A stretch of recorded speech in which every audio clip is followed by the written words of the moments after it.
everyone, today we're going to be talking about some cards that we are sending off for grading.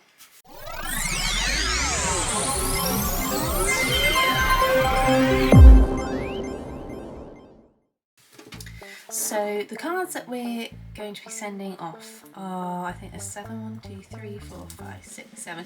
So these are just some random cards that we've kept back that we think were good conditions, and we've been meaning to send them off for grading for quite some time.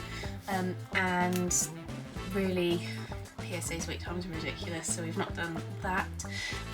But Graded Gem and Randolph obviously opened ace grading here in the UK, so we've decided to give them a go.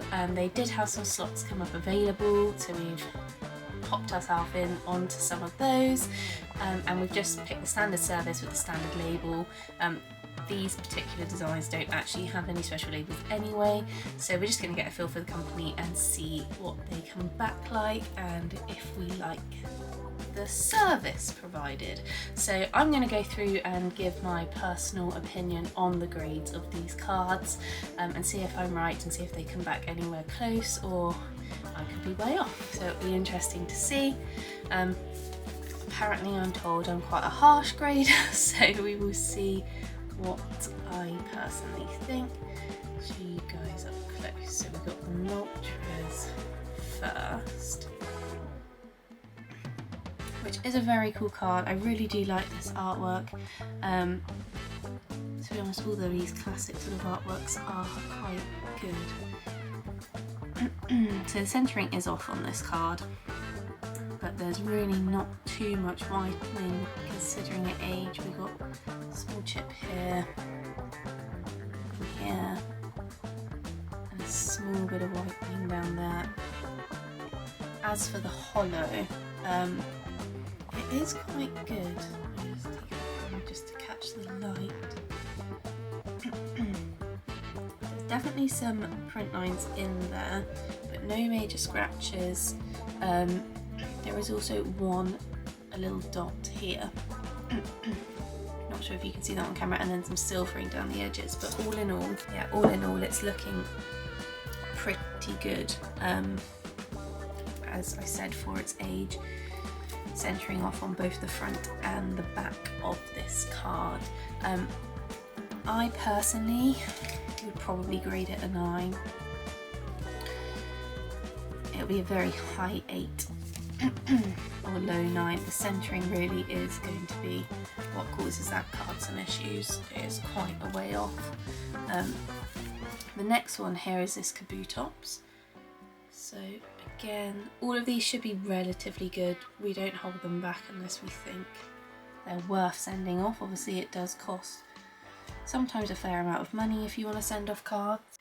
So again, not much whitening going on. Centering's much better on this card. There's definitely a white dot there, a couple of white dots down here. The fronts are looking really good on this particular card. There's no silvering down the edges of it. Kabutos probably not my favourite card, but all in all, this card does look very smart. Again, just going to look for some scratches on the holos. This one is looking pretty good. I mean, this one definitely has a chance at a 10, I would personally say. Sorry, now we're moving on to the Dark Golbat. This is probably one of my least favourite cards out of the Team Rocket set. I don't know what it is about Golbat as a Pokemon, really just not a fan. And then centering is looking alright on the back of this one. Again, not many white marks at all. That was a speck of dust. There's one tiny little white chip up here in the corner. And one really small white chip down in this corner. The front of this card as it goes, hold it up for you, it looks pretty good. These darker holos, I find, they quite often have lines on them, but this one is looking, to be honest, pretty faultless. Centering's slightly off on the front, it's definitely not perfect, but I personally still think this card could fetch 10. If not, it'll be a very, very high 9, in my opinion. Now we're on to my favourite card, Dark Blastoise. Squirtle's probably my favourite starter Pokemon. I just think he's really cute. Obviously evolves into Blastoise eventually. This is why this card is my favourite. I just think it's a cool Pokemon evolution line. Centering slightly off. I can definitely see some print lines in this. Holo here, both vertical and horizontal. We've got a small amount of silvering along the bottom edge.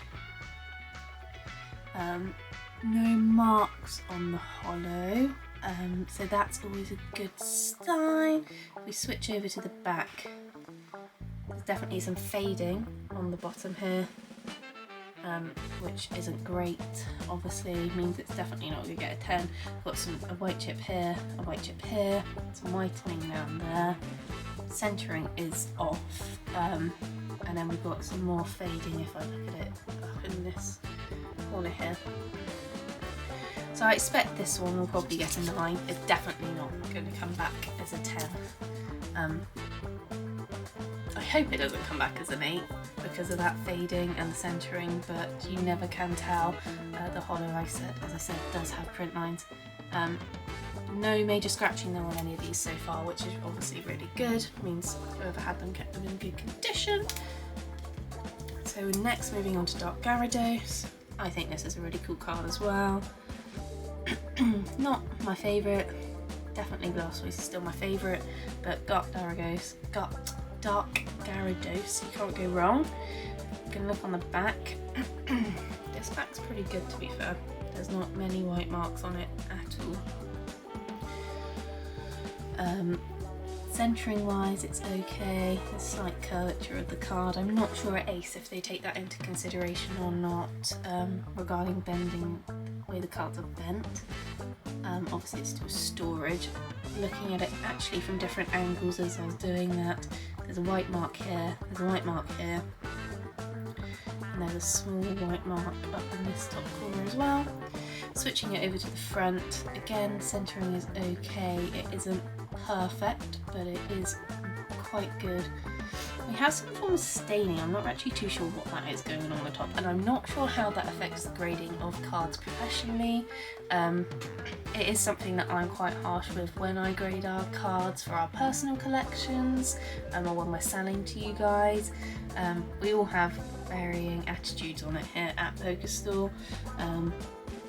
But I guess that's also the same with professional grading. There are standards, but at the end of the day it does come down to whoever is grading the card. So that, in my opinion, would set it back. We've got a small amount of silvering down the side. Other than that, the holo's looking pretty neat. I did see a print line on it just a minute ago, and there is a sort of half swirl underneath the belly of the Dark Gyarados there. All in all though, a pretty neat card. I personally think because of this watermarking, I'm not really too sure what it is, the staining along the top, I think it's going to be an 8. But we will see what that comes back as.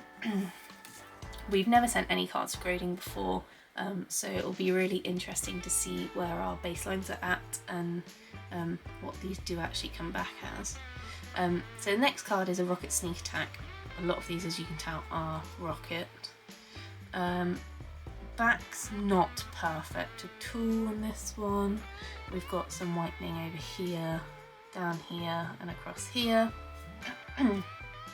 Centering wise, not looking too bad, definitely not as bad as the Moltres to start us off with.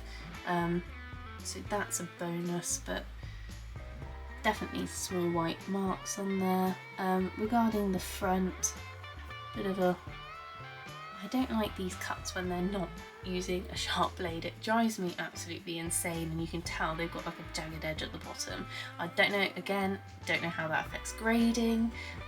Personally, I downgrade for that, but other people here at Pokastore, I know, don't take that in consideration when they are grading the cards, so personal preference thing again, I guess. Centering is off on the front of this card slightly, not massively. Regarding the actual holo itself, I can't seem to see any obvious print lines or scratches, so that's looking pretty neat. I reckon this one will probably fetch a 9. There really aren't many faults on it. It would be again a centering thing, so that's good. And then the last card we're going to be sending off is a Dartmouth Champ. Again, Team Rocket. Machamp, another Pokemon I'm not particularly fond of, although I do actually quite, out of all the Machamp artworks, I do like this one. Starting again with the back of the card. So there's small white marks here, here, here. I don't know if that's dust or a mark. That there is a mark. I'm not sure if it will pick up. It's quite hard unless you've got the card in person. Centering seems to be not too bad, which is good. The front of the card, again we've got some of this weird staining. It's to do with the age of the cards, I'm sure, and what they've been exposed to in storage or however they've been kept. I personally don't like it, as I've said, so no matter how good this card is, I reckon you're probably looking at a high 8. I don't reckon it's got a couple of print lines and scratches on this holo. If you catch it right under the light. Or, I mean, it's obviously not a bad condition card. I reckon though, because of that blotting, we're probably looking at a high 8, is my personal opinion. So as I said, we did get these done on the standard service. I think it takes 30 days to come back. When we do get them back from grading, they're going off Monday, so when we do get them back, we'll be doing a video to see if my predictions were right and try and work out why they got the grades they got, if my predictions weren't right, and it'll be really interesting to see. If you have any thoughts or comments regarding ACE grading, let us know in the comments down below. This is our first time sending off with them, so it will be interesting to see. I hope you enjoyed today's video. If you did, hit the like button and subscribe to keep up to date with our content.